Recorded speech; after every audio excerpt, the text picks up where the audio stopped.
चौथ्या टप्प्याचं मतदान आज पार पडतंय, ज्यामध्ये पुणे मतदारसंघाचा देखील समावेश आहे। पुण्यातले उमेदवार रवींद्र धंगेकर यांच्याशी संवाद साधतोय आमचा प्रतिनिधी मंदार गोंजारी। पाहूया।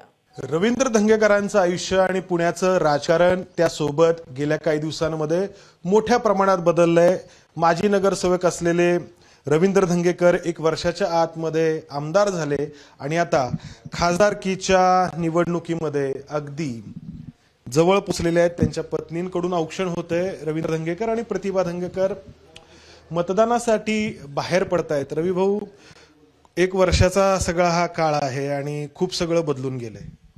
ह्याच्यामध्ये मी ज्या दिवशी काँग्रेस पक्षाने महाविकास आघाडीने मला उमेदवारी जाहीर केली त्यावेळेला पुणेकरांचं जनमत घेऊन मग मला उमेदवारी दिली आणि त्यांनी सांगितलं की आम्ही पुणेकरांवर विश्वास ठेवून तुला उमेदवारी दिली, तुला निवडणूक लढवायची।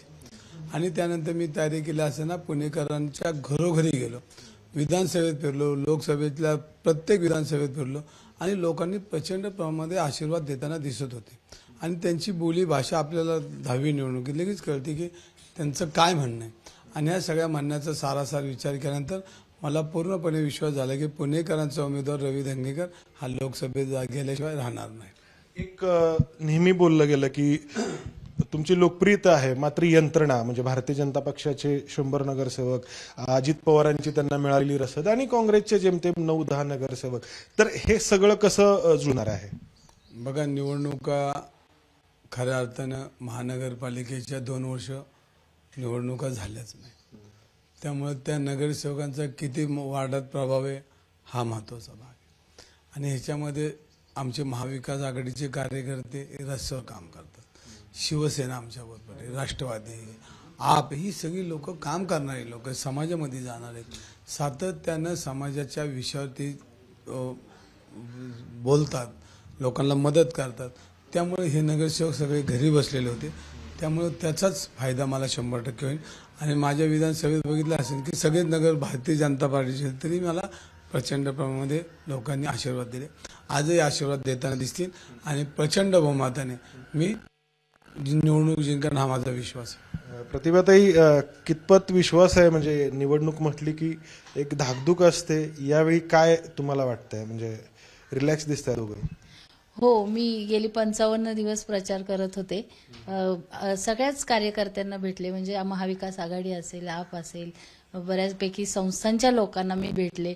तर सगळ्यांनी हेच सांगण्यात आलं की बाबा आम्हाला आमच्या मनासारखा उमेदवार मिळाला आहे, आमचा आवाज उठवणारा उमेदवार मिळाला आहे, त्यामुळे एक विश्वास वाटतोय 1001% की पुणेकर साहेबांना खासदार बनवणार आहेत।